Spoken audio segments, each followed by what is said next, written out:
Shalom, queridos amigos, bienvenidos una vez más a nuestra clase, su clase, la clase en este caso, la clase estamos estudiando lo que es el Sefer Hamadá, que es lo que estamos estudiando con respecto a Mishneh Torah, lo que es Mishneh Torah, el Sefer Hamadá, del Rambam, en la anterior clase, como siempre me gusta a mí hacer un review de lo que hemos estudiado y hemos aprendido.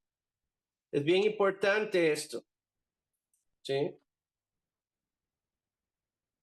Es bien importante que nosotros tengamos presente lo que hemos estudiado para hacer un review.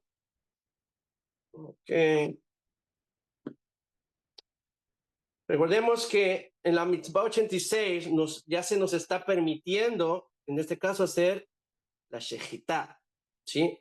Es una shejitá o la faena ritual judía, tanto para, en este caso, para los corbán, pero también en este caso ya se nos permite a nosotros comer de esa shejitá. Y para eso voy a introducir a mi rabino, con quien he aprendido todo lo que es Ilhot Shechitá, al rabino Nathanael Gil, en este caso. Quiero introducirlo. Por favor, Rab, eh, por favor, haznos el favor de introducirte. ¿Qué preparación académica tú tienes? ¿Qué es mejor tú tienes sobre ti y todo esto? La verdad que quiero agradecerle al rabino Nathanael Gil, en este caso, por estar con nosotros para poder aprender. Y por favor, atentos, y si tienen preguntas, las preguntas se harán al final, ¿ok? Sí, vamos a salir de esta dinámica, porque si no, no vamos a avanzar. Entonces, Rabino, todos estamos al pendiente de ti, a tu clase, y por favor, introdúcete y siéntete como en casa. Gracias. Shalom a todos. Como el Shazam me explica, mi nombre es Netanel Gil, vivo en la República Dominicana y bueno, he venido estudiando toda la ley de Halajot hace muchos años ya.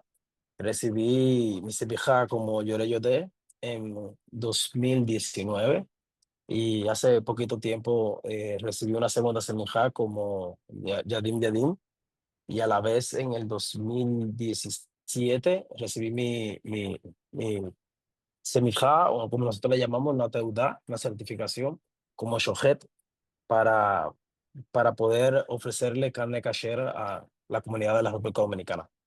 Hoy en día ya me he dedicado un poco a pasar esa transmisión que recibí, pudiendo ayudar a otras comunidades que puedan comer kasher. En el día de hoy es un honor para mí, una responsabilidad presentarme ante ustedes para compartir un tema tan central y significativo como para nuestra tradición, como es la Shevitá, nuestro proceso ritual para sacrificio kasher. Esto es un tema no solo que nos conecta con las leyes halágicas que regulan nuestra alimentación, sino más bien que también nos invita a reflexionar sobre los valores profundos como la santidad de la vida, el respeto hacia las criaturas que Hashem creó y el cuidado que debemos tener con cada aspecto en nuestra vida cotidiana como Dios. Este es un pequeño shiur que vamos a explorar juntos los fundamentos de la Shehitá, desde sus bases de la Torá, su desarrollo dentro de la halajá y la práctica moderna. Mi intención no es solo transmitir un conocimiento técnico, sino también profundizar en el significativo que es lo espiritual y lo ético de esta misbah y de este mandamiento positivo.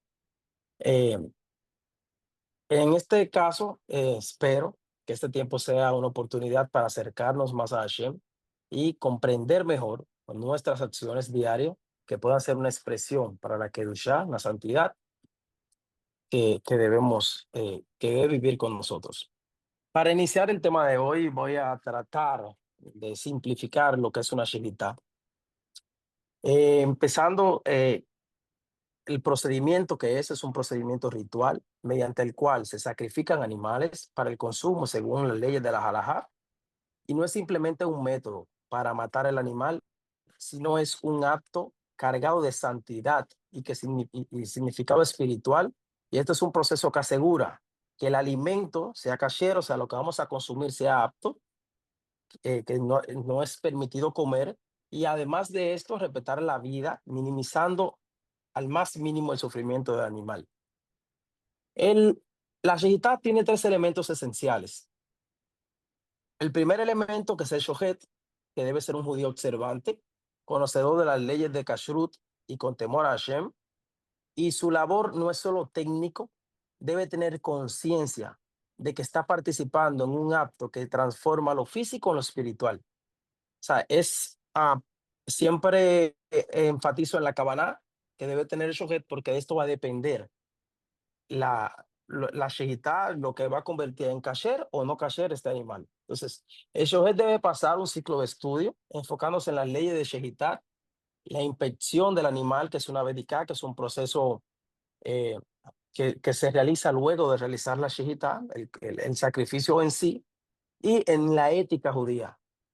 Solo aquellos con carácter piadosos y conocimientos profundos, entonces pueden recibir esta certificación, esta teudá, para poder brindarle la carne kasher al pueblo, dado que la responsabilidad recae sobre el shohet. Eso es algo que siempre lo tengo bien claro. Por eso se habla de que el shohet debe ser una persona ética y con pensamiento íntegro, shomer Shabbat, como lo conocemos hoy en día, para poder brindarle esa verdad, ese kashrut, esa carne kasher al pueblo, porque la responsabilidad de que esta persona, una segunda persona, coma kasher, la responsabilidad recae sobre el sujeto. Entonces, dentro de los tres elementos que mencioné, tenemos el cuchillo, halaf. Halaf debe ser un cuchillo que esté perfectamente liso, sin imperfecciones ni muescas, ya que cualquier irregularidad podría causar un sufrimiento innecesario en el animal. Se afila el cuchillo, se revisa meticulosamente antes de cada uso, y el shohet debe inspeccionarlo incluso después de cada sacrificio para garantizar su precisión. Y el tercer punto sería el proceso, que consiste que en un sacrificio, en un solo corte, aquí está la magia, un sacrificio en un solo corte que atraviesa la tráquea y el esófago. Y esto provoca una pérdida inmediata de la conciencia del animal, asegurando un sacrificio humanitario. Y la sangre, cuanto refiere a la Torá, dice la Torá, según la Torá, la sangre que tiene vida, que le da vida al animal, esta es la sangre que se drena mediante el proceso de la shejitá. Durante un significado espiritual de la shejitá nos enseña que el derecho a consumir carne no es inherente al ser humano, sino un permiso otorgado por Hashem bajo las condiciones específicas. El judaísmo nos recuerda que aunque podemos usar a los animales para nuestro beneficio, debemos tratarlo con respeto y minimizar su sufrimiento. Por eso que encontramos en la Torá, en Devarim, Deuteronomio, capítulo 12, versículo 21, dice: sacrificarás a tu vaca y a tus ovejas que el Eterno te ha dado, como te lo he mandado. Este versículo indica que la shejitá sigue a un mandamiento directo a Hashem, transmitido a través de la tradición oral, la Torá Shebal Peh, y que eventualmente fue escrita en Shulchan Aruch. Hay discusiones en el Talmud, tenemos en la Mishneh Torah, etcétera. Entonces, en Moayikra, Levítico, capítulo 17, versículos 13 y 14, dice: y cualquier hombre que hace con un animal, ¿verdad?, que case un animal o un ave, debe derramar su sangre y cubrirla con tierra. Aquí se enfatiza que la sangre, que es la que contiene la vida, debe ser eliminada antes de su consumo. Ejemplo, para comer no es solo una necesidad biológica, o sea, el comer en sí, es una oportunidad para conectar con Hashem, y la shejitá transforma un acto físico en uno sagrado. A seguir la ley de shejitá, el judío reconoce que la vida del animal pertenece a Hashem y no a nosotros. Cada acto de comer carne kasher se convierte en un recordatorio de nuestra dependencia a Hashem. Por ejemplo, un contexto histórico. Antes del diluvio, Hashem nos permitió a la humanidad consumir carne. En Bereshit, capítulo 1, versículo 29, después del diluvio, como un reconocimiento a los esfuerzos de Noah, Hashem nos permitió el consumo de la carne. pero con ciertas restricciones. Se lo encontramos en Bereshit, capítulo 9, versículos 3 y 4. Y sabemos que es un mandamiento el comer carne kasher.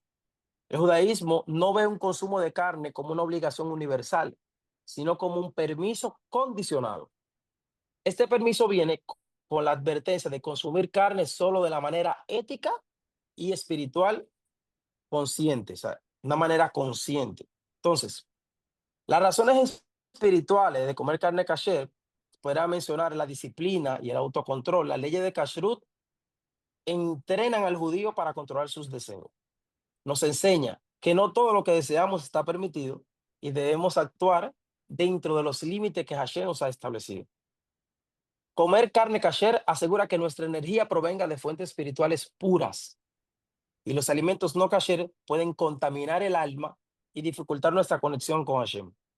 Al consumir carne kasher, estamos participando de una tradición milenaria que conecta con nuestras acciones y con lo de nuestros ancestros. Y hablando de todas las cosas positivas que encontramos con el kashrut, comer carne kasher, como eleva nuestra neshama, etcétera, etcétera, etcétera, también tenemos que ver las consecuencias que encontramos en la Torá de comer una carne nevelá o una carne terefá. Cuando hablo de carne nevelá y terefá, enfatizo en nevelá. La carne nevelá es un animal que no fue masacrado o sacrificado mediante la shejitá, basado en las leyes de la shejitá. Esta carne está prohibida. La carne de un animal que no fue sacrificado mediante shejitá, como un animal que murió por causas naturales o fue matado de una manera diferente, ¿verdad? Eso está prohibido. Y al igual que terefá, que es una carne de un animal que tiene un defecto físico o una enfermedad física que lo hace no apto para el consumo según nuestra tradición y según la halajá. En Wayikra, en Levítico, capítulo 11, versículos 43 y 44, dice, no os contaminéis con ello para que no os volváis impuros.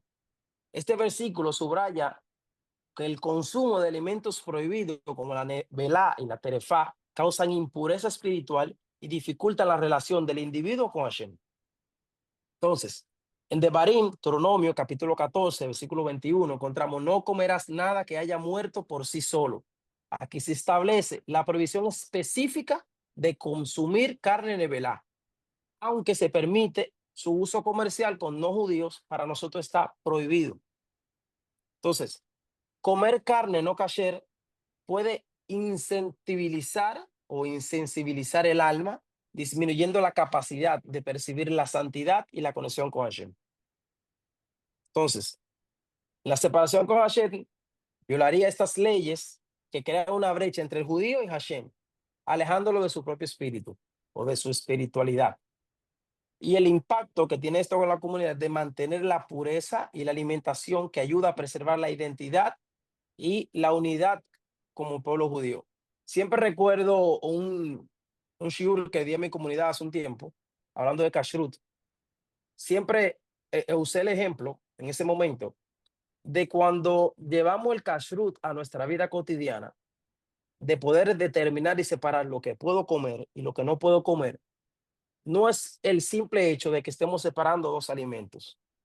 Si lo ven de esta forma, tenemos a Hashem tan pendiente de nuestras vidas que antes de consumir algo, cuestionamos, esto lo puedo comer, esto no lo puedo comer.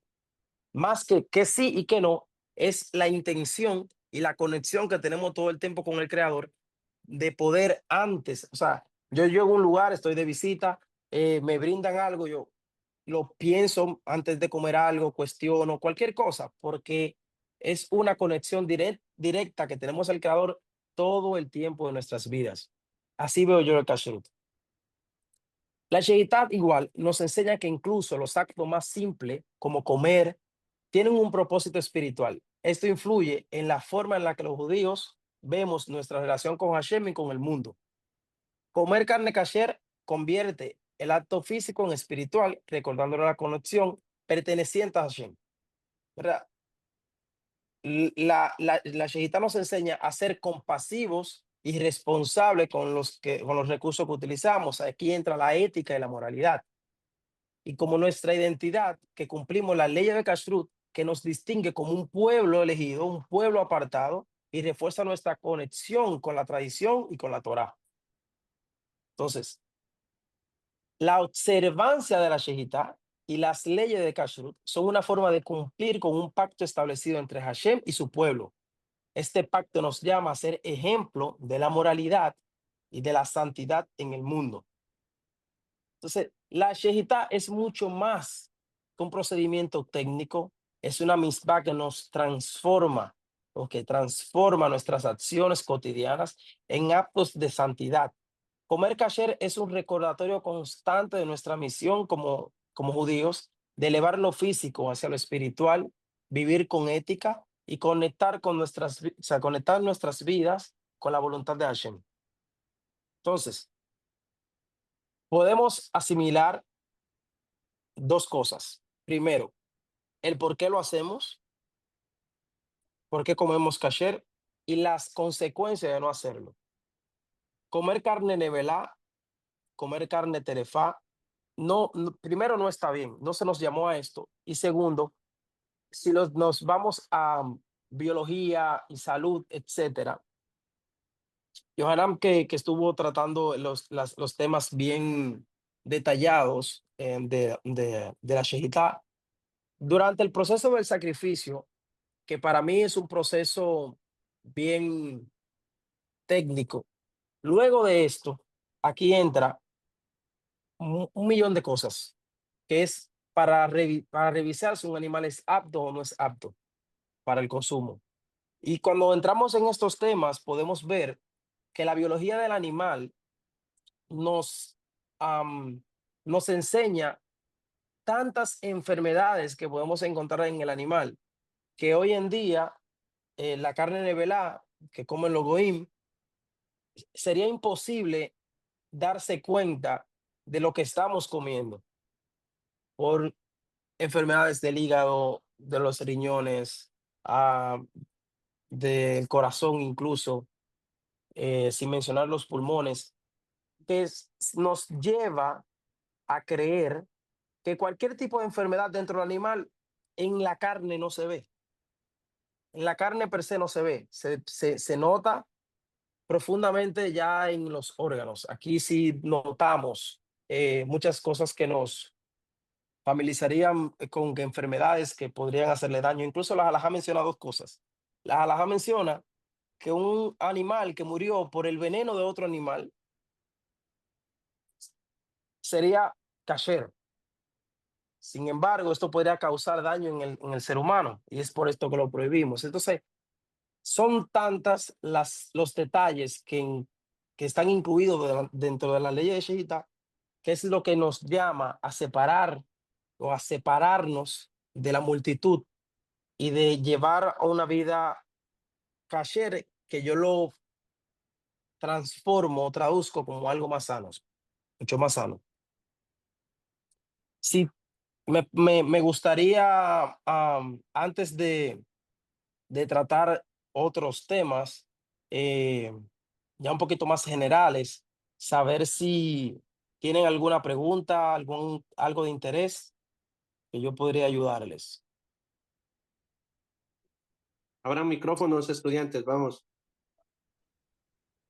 Porque si notan, me basé mucho en la Torá, no entré en temas halágicos, no entré en discusiones halágicas, me basé mucho en la Torá, donde la Torá nos enseña o nos muestra lo que sí podemos comer y lo que no podemos comer, porque los puntos técnicos se encuentran ya en la halajá que fue transmitida por la Torá Shebal P. ¿Preguntas? Mm, mm. Pregunten.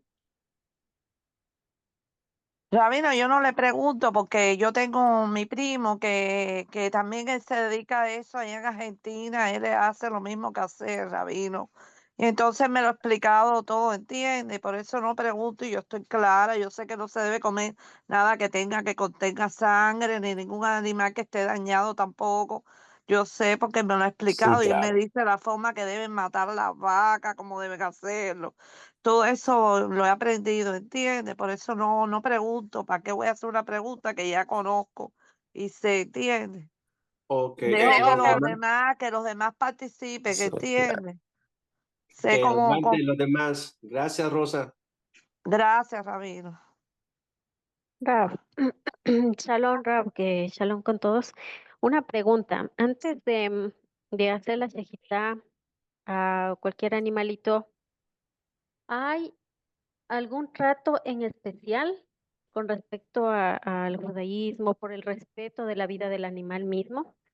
Un trato. No sé, o sea, digamos, no sé, he visto cómo matan a los otros animales y es que los persiguen, los agarran y los matan sin piedad y todo. Y con respecto al judaísmo, porque hay respeto por la vida, hay una preparación previa, no sé, digamos, con las vacas o con los animales para hacer una shejitá de que los mantengan tranquilos o algo como, o están en el corral todos y los van sacando de uno en uno, los jalan, porque ahí es estrés, ¿no? Antes de Sí, aún sin saber ellos, pero quisiera saber cómo es el lo trato. sienten. Lo sienten, dos cosas. Ajá. Eh, sí, el animal se mantiene, ¿verdad?, en su cerca y los vamos sacando uno a uno, pero el animal se estresa. Tenemos dos cosas pendientes. Primero, los animales que están en el corral, cuando sacamos uno para ser sacrificado, los demás no deben ver la shejitá por el estrés. Incluso ese estrés llega a enfermar el animal, por así decirlo, cambia su forma natural, los pulmones se contraen por el miedo. Son muchas de las cosas que incluso la menciona la halajá, un comentario que siempre lo tengo presente y es de la diferencia de cuando un animal se asusta y sus órganos o su pulmón en específico se contrae por el miedo al ser humano o por miedo al cielo. Cuando habla de miedo al cielo, habla de cosas naturales como truenos, relámpagos, ese tipo de cosas. Pero en cuanto al miedo del ser humano, se encuentra ese. Ese es un miedo que puede generar el animal cuando otro animal es sacrificado delante de él y si está prohibido sacrificar a un animal que esté estresado. Pero sí tiene su lado humanitario, la Shemitah lleva su lado humanitario, pero al final es un sacrificio. Entonces eso debemos estar claro. Por eso la halajá nos manda a cortar a un mismo corte, cortar aire y sangre, así le llamo, tráquea y esófago, para así desconectar la conciencia del animal, porque evidentemente el animal está muriendo y al físico del ser humano se nota como si el animal sufriera, pero no. Automáticamente desconectamos oxígeno y sangre del cerebro, lo que hacemos es desconectar la conciencia. Para responder la pregunta un poquito más llana, el proceso del sacrificio es un proceso tal cual donde cortamos el cuello del animal. Sin embargo, no es tan frustrante como otros. He visto otro caso de lo electrocutan, he visto pullones o apuñalamientos en el corazón, este tipo de cosas está prohibido. Oh.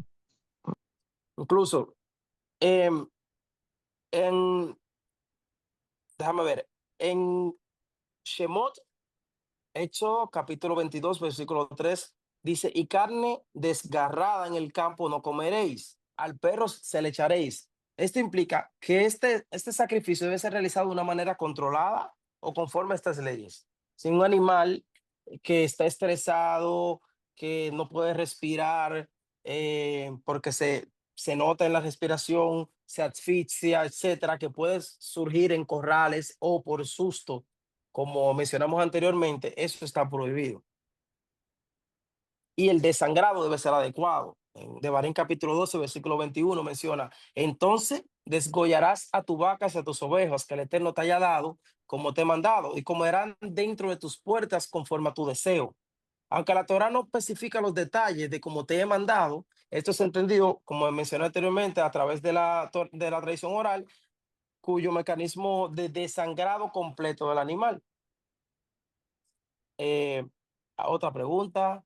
Mira, quiero mencionar algo de la provisión del sufrimiento del animal innecesario, porque esa pregunta del sacrificio convencional, como hacen los goim, que puede ser muy dolorosos, teniendo ese sufrimiento, un sufrimiento innecesario, un animal, aunque no es un mandamiento directo en la Shejitá, esta ley garantiza que el sacrificio sea rápido y sin sufrimiento innecesario. Esto dice, como por ejemplo, cuando separamos los animales de las crías, dice, enviarás el ave madre antes de tomar sus crías, de Barín capítulo 22, versículos 6 a 7. Este mandamiento refleja la preocupación del bienestar del animal. Y de aquí podemos ver también de la separación de un animal de los otros cuando realizamos la shejitá. ¿De acuerdo? Algo que no mencioné anteriormente fue, por ejemplo, mencioné shejitá, mencioné nevelá, mencioné terefá, pero hay un factor bien importante que es, el Git Hanashe, que es el nervio ciático. Bereshit capítulo 32, versículo 33, dice, por lo tanto, los hijos de Israel no comen el tendón del muslo que está en la cadera. La shejitá incluye en el proceso la remoción de este nervio ciático como parte de la preparación del animal. Ahora sí, cualquier otra pregunta, Gracias, Rab, por su respuesta. siempre. Vamos, no sean tímidos, por favor. Hagan preguntas al rabino, que estamos aquí a tiempo, porque va a haber examen después. Yo tengo una, yo tengo una pregunta. Me gustaría saber si hay, en el momento de del abate del animal, si hay brajot específicas, hay estos aspectos rituales específicos, hay algo así.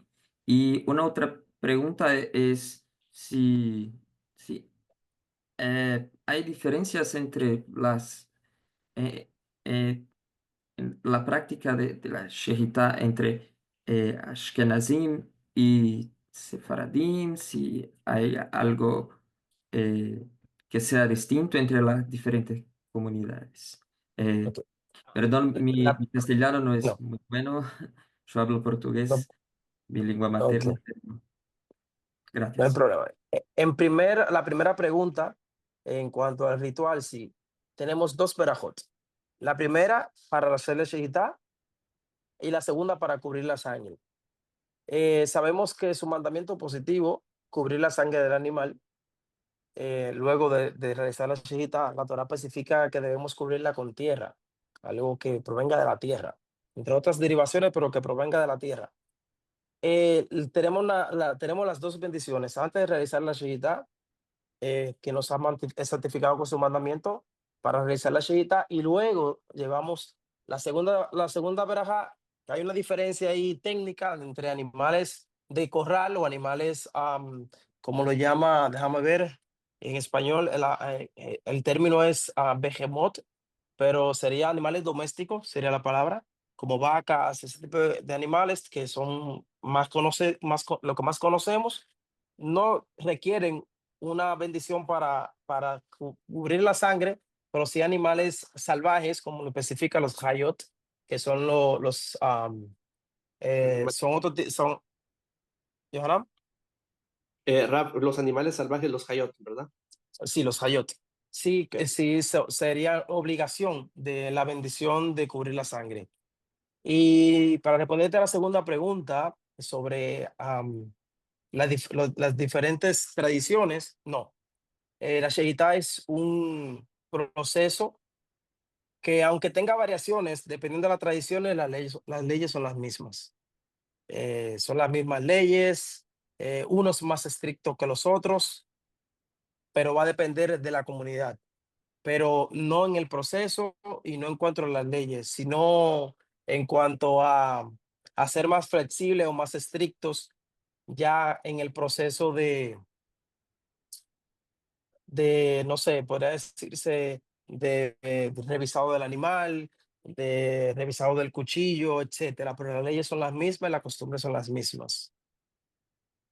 En cuanto a la provisión de, saliendo un poco de contexto, de consumir la sangre, tengo dos fuentes por acá, que es la que mayoría conocemos, que en Bereshit capítulo 9, versículo 4, que nos menciona, pero carne con su alma, que es su sangre, no comerás. Y en Vayikra, capítulo 17, el versículo 11 al 14, que nos dice, porque la vida de la carne está en la sangre, por lo tanto, he dicho a los hijos de Israel, no comerás la sangre de ninguna carne. Bien, entonces, dentro de la shejitá, dentro del proceso de la shejitá, la pediká, está el tema de la sangre, algo muy importante. Primero, como había mencionado anteriormente, que dice que la sangre que sale del cuerpo del animal cuando realizamos la shejitá es la vida, es la sangre que está prohibida. Tenemos otros procesos para extraer toda la sangre que queda dentro del animal con un salado. La carne se sala, se cubre con sal para poder drenar toda esa sangre que queda y así estar seguro de no incurrir en esta prohibición. En Vamos a ver cuanto a esta práctica de la sal, ¿cómo se dice en castellano? En Brasil, eso es muy común en la región nordeste de Brasil, donde hay muchos descendientes de cristianos nuevos.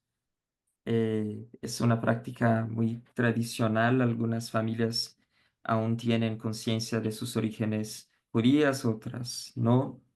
Ujú. Yo también soy descendiente de cristianos nuevos y sí, es algo muy común en ciertas regiones de Brasil. Eh, Muchas gracias. Salan la carne, la costumbre de ustedes allá, de los salusim, sí, salan la carne. Sí, debemos lavar y salar la carne. Entonces, en resumen, tenemos en el libro de Devarim, Deuteronomio, nos habla del sacrificio que debe ser realizado conforme al mandato divino. En Vayikra, capítulo 11 y 14, lo menciona hace un momento, es necesario desangrar completamente el animal. En Shemot, capítulo 22, 30, nos habla de que no se puede consumir la carne de animales que no fueran sacrificados ritualmente. Esto es la Shejitá. En Devarim 25, versículo 4, habla del sacrificio, que se debe respetar el principio de evitar el sufrimiento del animal. Y en Bereshit capítulo 32, versículo 33, habla de que la carne debe ser inspeccionada y preparada según la pureza del kashrut, específicamente. Entonces, la shejitá es mucho más que un proceso técnico, ¿verdad? Entonces, como le dije anteriormente, entonces debemos estar seguros de lo que comemos y debemos ser cuidadosos con las carnes, muy cuidadosos. Quiero agradecerle profundamente su atención y participación. Hemos hablado un poquito, explorado un poquito por encimita de lo que es la shejitá, que no es solo un conjunto de leyes técnicas, sino una práctica profundamente conectada con los valores de nuestra tradición, la santidad de la vida y el respeto a la creación de Hashem y el compromiso de vivir de acuerdo con su voluntad. La Shejitá nos enseña que incluso los actos más cotidianos como alimenticios podemos y debemos buscar el propósito más elevado a través de la observancia de las leyes, recordándonos que cada acción tiene un impacto espiritual y que nuestras decisiones diarias son una oportunidad para traer más Kedushá al mundo. Espero que esto los inspire a una mayor apreciación de los detalles de nuestra halajá y por un inmenso amor y sabiduría con lo que Hashem guía nuestras vidas. Que podamos llevar este entendimiento más profundo en nuestra práctica diaria y que nuestras acciones sean siempre una fuente de Kirush Hashem, santificación de su nombre. Gracias nuevamente y que Hashem nos bendiga a todos con éxito y que sea un aprendizaje siempre y cuidar nuestra misma. Shalom Ubrahá. Shalom, gracias, Rabino, gracias. Toda Rabá. No, gracias. Así que aún si hay, todavía tenemos media hora, chicos, así que si tienen Soy preguntas, suyo, soy suyo. hagan sus preguntas. Aquí tiene Soy David suyo. Siahu. David Siahu tiene una pregunta. Tiene que rato la manita así levantada de este lado. Sí. Por favor, adelante, David Siajo. Si no te escucha, Rap, por favor, yo te hago llegar el audio. A Sí, ver, vamos. perfecto. Rap, teniendo en cuenta la explicación que se da de que Ujú. comer carne no es comer por comer, más que un acto de alimentarse, es un permiso condicionado de Hashem, es un acto santo, un acto de santidad. Y teniendo en cuenta que comer una carne que no sea kasher puede contaminar el alma, entonces, aquí, por ejemplo, en Cuba, que no Ujú. tenemos tiendas kasher, no hay mercado, no hay shoher, no se practica la shejitá, entonces se puede decir que en un país como este, que no hay eso, está prohibido comer cualquier tipo de carne. Sea carne permitida o no permitida, no se puede comer la carne porque no se le va a hacer el shejitá. Entonces todo este acto espiritual se pierde y entonces no debería comerse. Johanna, permiso cuando pueda. En un Johanna, ratito. Sí.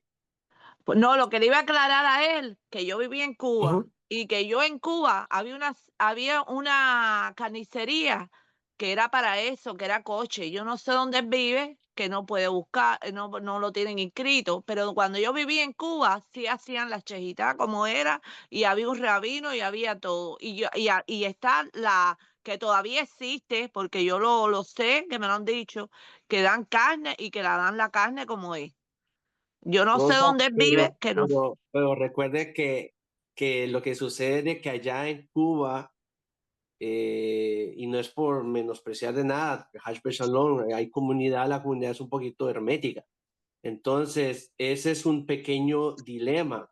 Entonces, para una persona que es judía o que hizo su procedimiento de conversión, halágico, ortodoxo, entonces hay un pequeño dilema. En este pequeño dilema es Ah, de que ellos bueno. tienen hermetizado y no permiten que nadie más entre.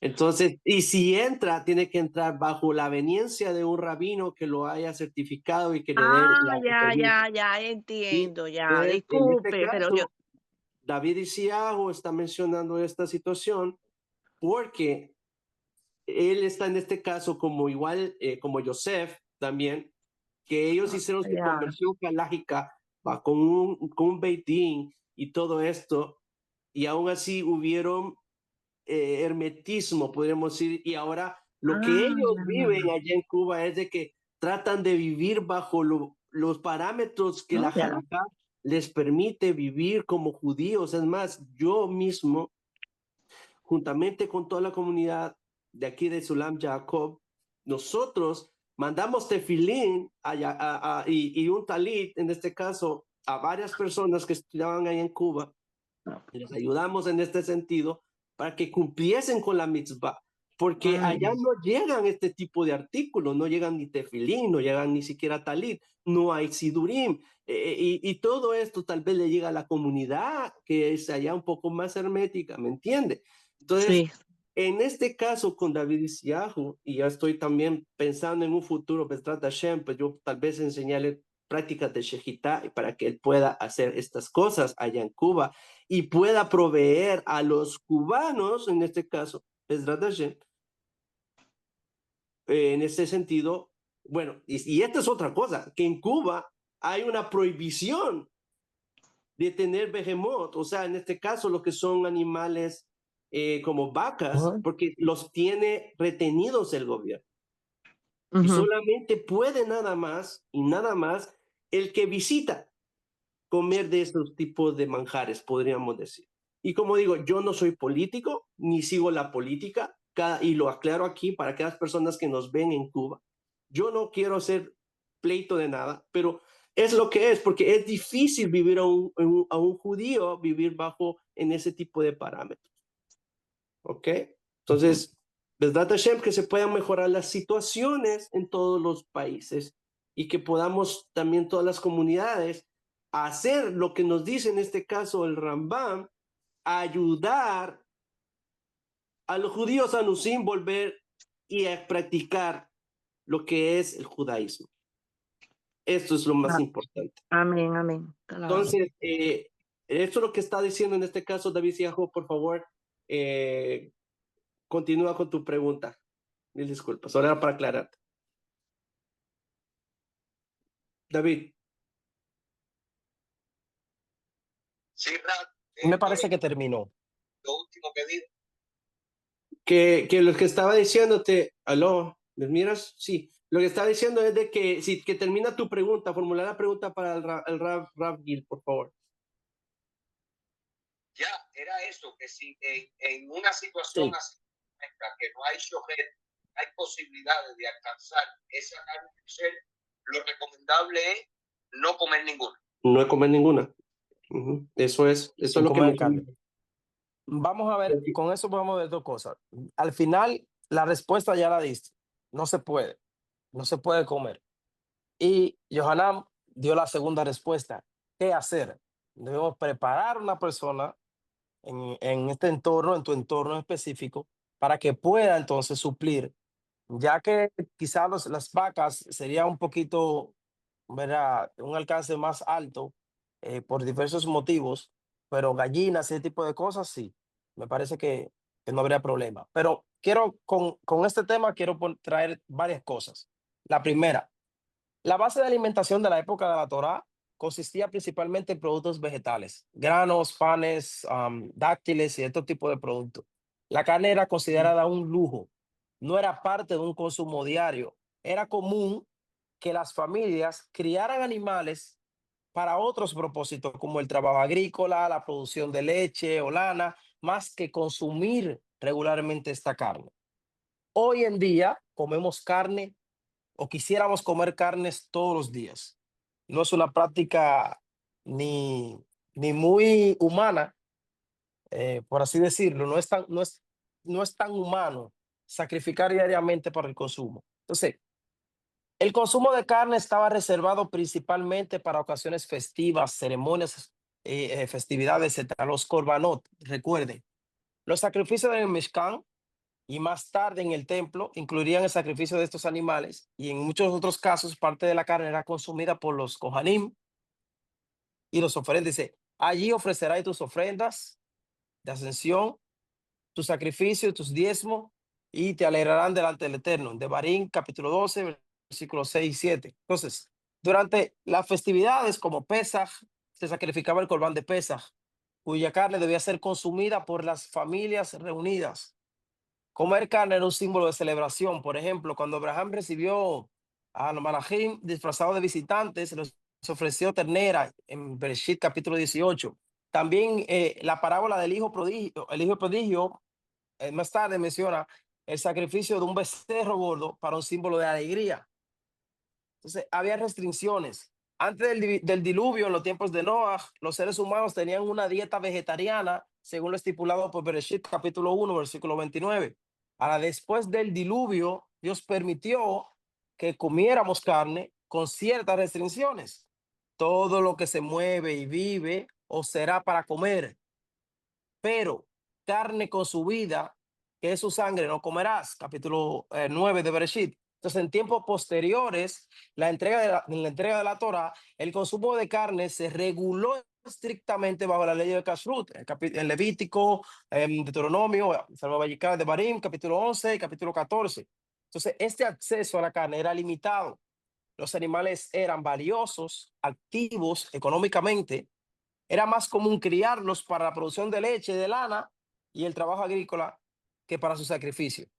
Y la caza de carne, como menciona con relación a Esaf en Bereshit capítulo 25, versículo 27, que podría haberse consumido ocasionalmente, pero no era común. Comer carne no era común. Incluso en la ley de Shehitá, cuando estudiamos en la Mishneh Torah, encontramos varios puntos.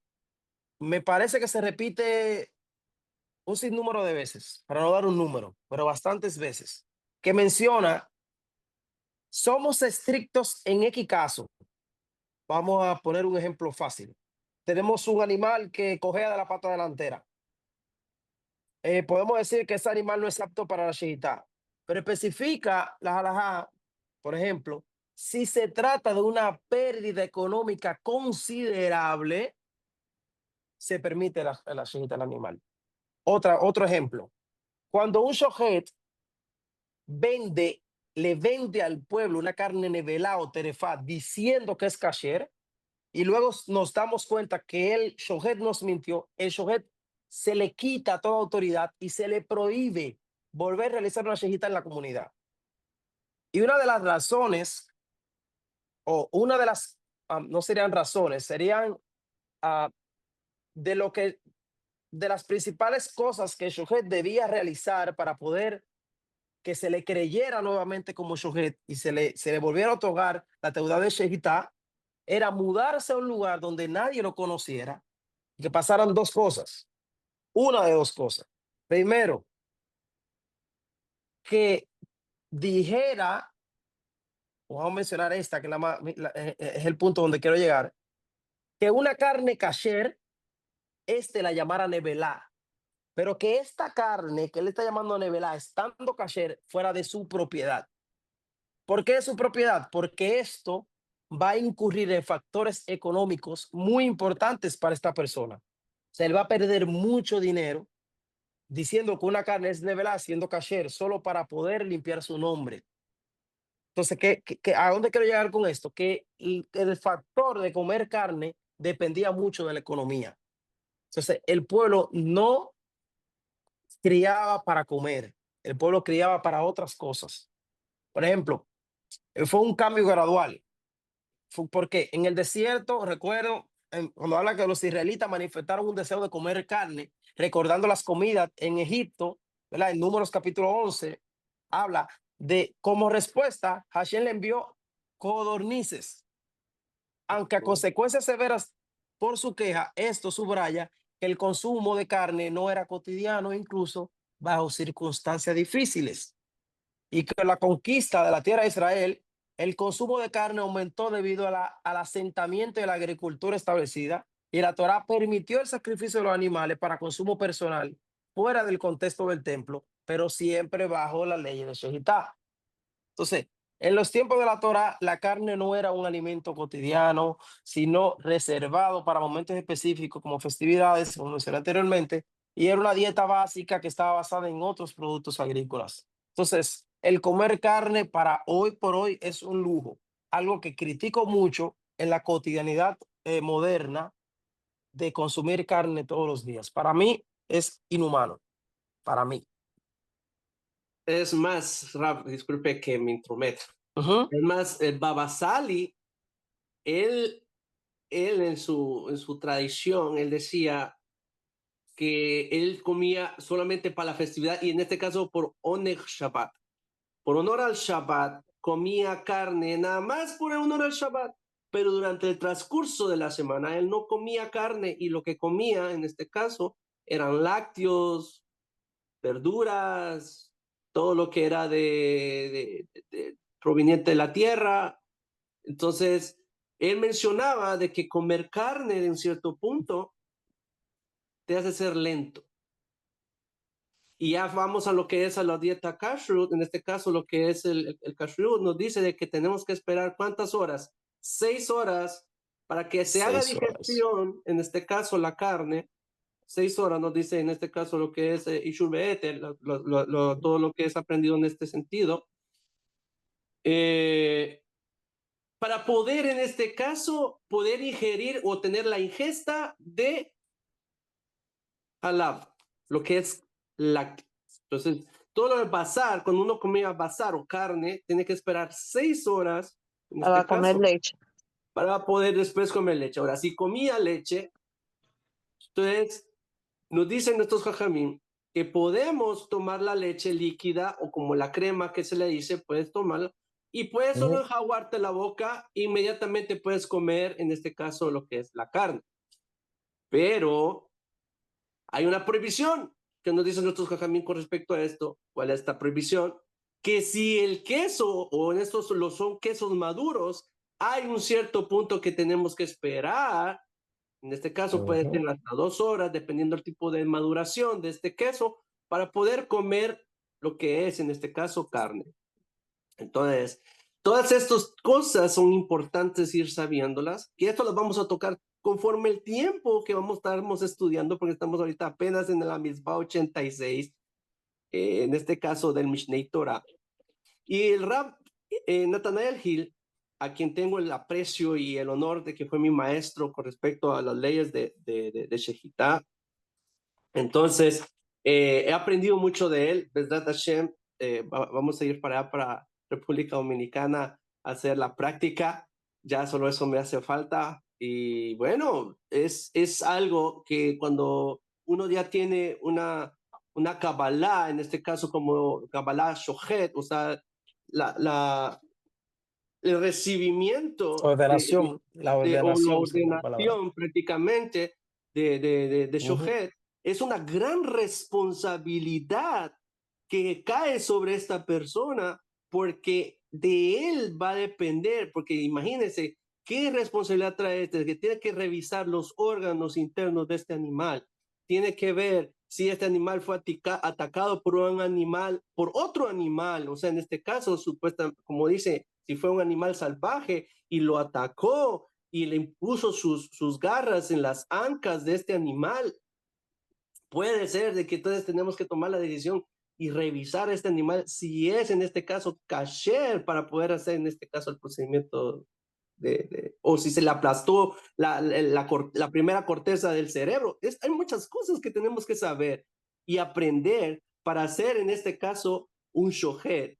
Entonces, no es solo decir, voy a estudiar, ok, utiliza la Kabbalah de shohet, Baruch Hashem, pero hay una cierta responsabilidad. Tienes que ser Shomer Shabbat, Shomer Mitzvot, ser temeroso, Yere Shamayim, y aparte de esto, revisar los animales para que sean aptos y poder proveer a la comunidad. Y eso es lo que yo mencioné en este caso a David Siajo, que él tiene la intención de volverse a ser Shohet, Bezrat Hashem, para que sea en su comunidad allá en Cuba. Entonces vamos a hacer esto posible con la ayuda de Hashem. Así que preguntas, queridos estudiantes, adelante, estamos a tiempo, tenemos 5 minutos para terminar. Rab, una pregunta. Sí. ¿Tiene que tener alguna supervisión el animal desde que es pequeño en cuanto a su alimentación y cuidado para poder ser kosher y No, tener una shejitá? no, para nada. No. Todo lo que podamos saber del animal, porque la alimentación del animal sería para garantizar que el animal esté sano. Pero la halajá nos enseña 70 maneras, 70 es el número exacto, 70 formas, maneras de verificar o de descalificar un animal. Es decir, luego de que el animal sea sacrificado o sea revisado, en el proceso de revisión tenemos 70 temas que debemos estar seguros de que el animal no tenga, por así decirlo, errores o enfermedades, etcétera, podríamos llamarlo, pero con esto quiero que quede claro que existen la forma, según la halajá, de darnos cuenta si el animal está sano o no sano, dependiendo de cómo fue su alimentación o cómo fue criado el animal. Eh, no es necesario que el animal esté supervisado desde sus inicios. Gracias. Con su permiso, querido Rab, Mira, solo sí, una situación para Andrés. Hay una pequeñita cosa que sí es bien importante. Y en este caso es de saber que hay una prohibición que nos dice la Torá, Min Torá, que es que hay que saber, y es más, no podemos matar a la madre y a su cría el mismo día. No podemos hacer esto. Entonces hay que saber esto. Si su madre fue sacrificada en este día, no podemos sacrificar el mismo día la cría o la madre, o sacrificamos la cría y sacrificamos la madre también. No se puede. Es una prohibición en este caso. mediante Entonces, el proceso de sí. Por el proceso de la shejitá está prohibido sacrificar a la madre y a su descendencia el mismo día. Esto es bien conocido por todos. Existen otras formas técnicas de poder, bueno, tenemos un castigo, recibimos latigazos por sacrificar a la madre y a su cría juntos, pero sí se puede consumir el animal, la carne no tiene problema. El problema lo tiene el shohet de esta prohibición. Entonces, sí, al igual que no podemos comer carnes con lácteos, con la misma muy familiarizada con esta ley, tampoco podemos matar a la madre y a la cría el mismo día. Cuando hablo del mismo día, es literal o no tan literal el mismo día. ¿Por qué no tan literal? Porque el día se diferencia por minutos, ¿cierto? Un día de otro. Un día de otro se diferencia por segundos, por minutos.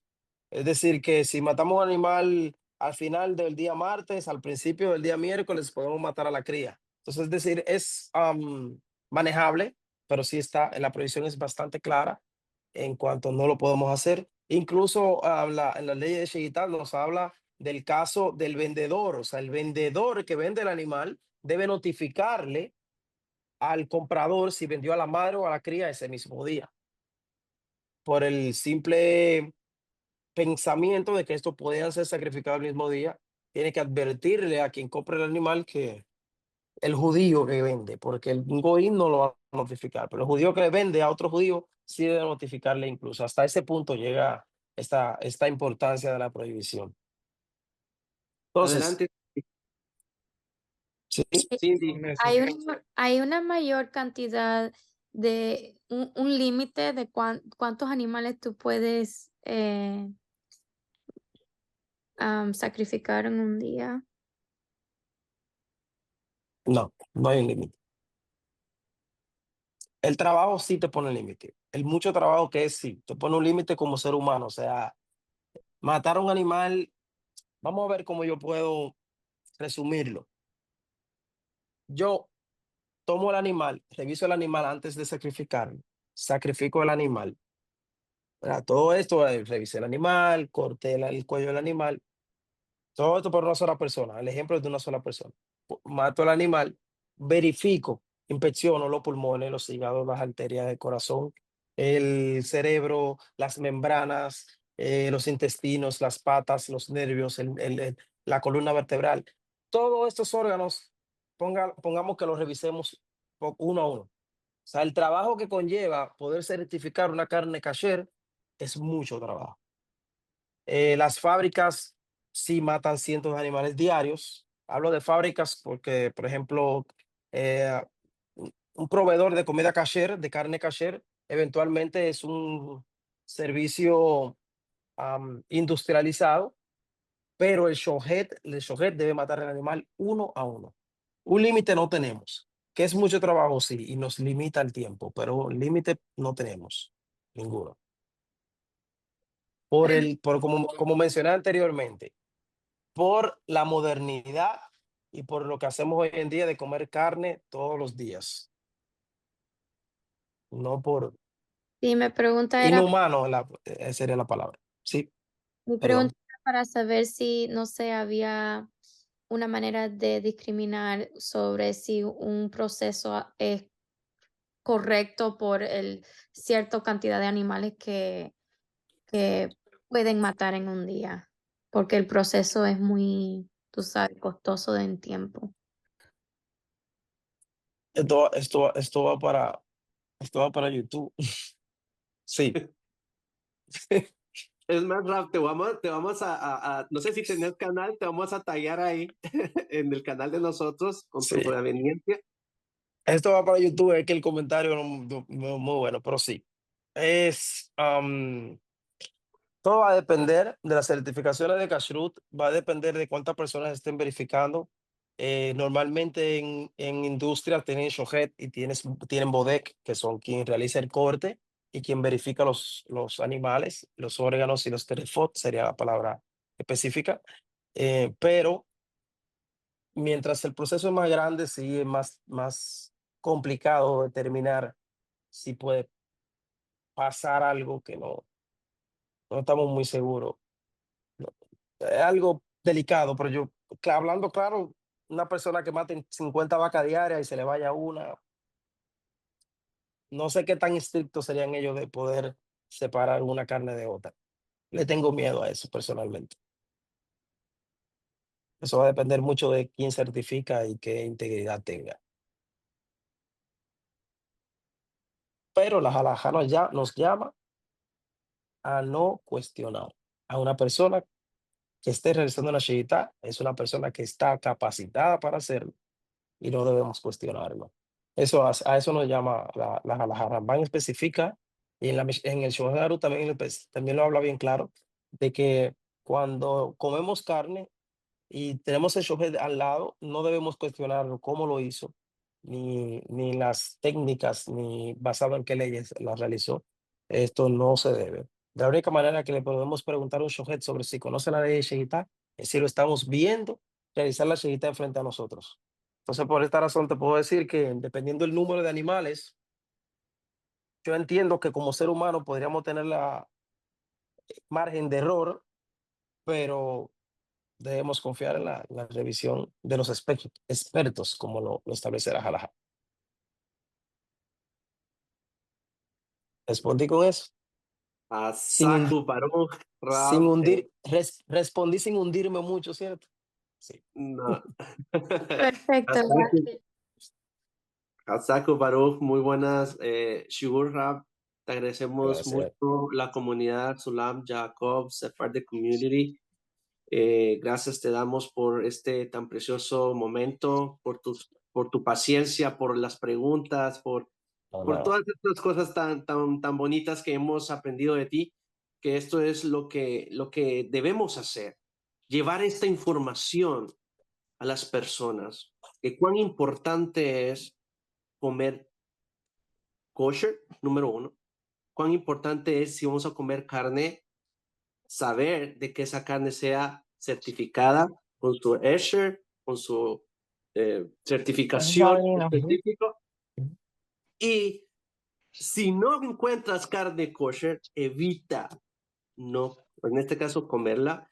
Hay soluciones que podemos, en este caso, sustituir la carne, podemos hacer champiñones, hacerle ahí algo por ahí, Ujú. o comer pescado.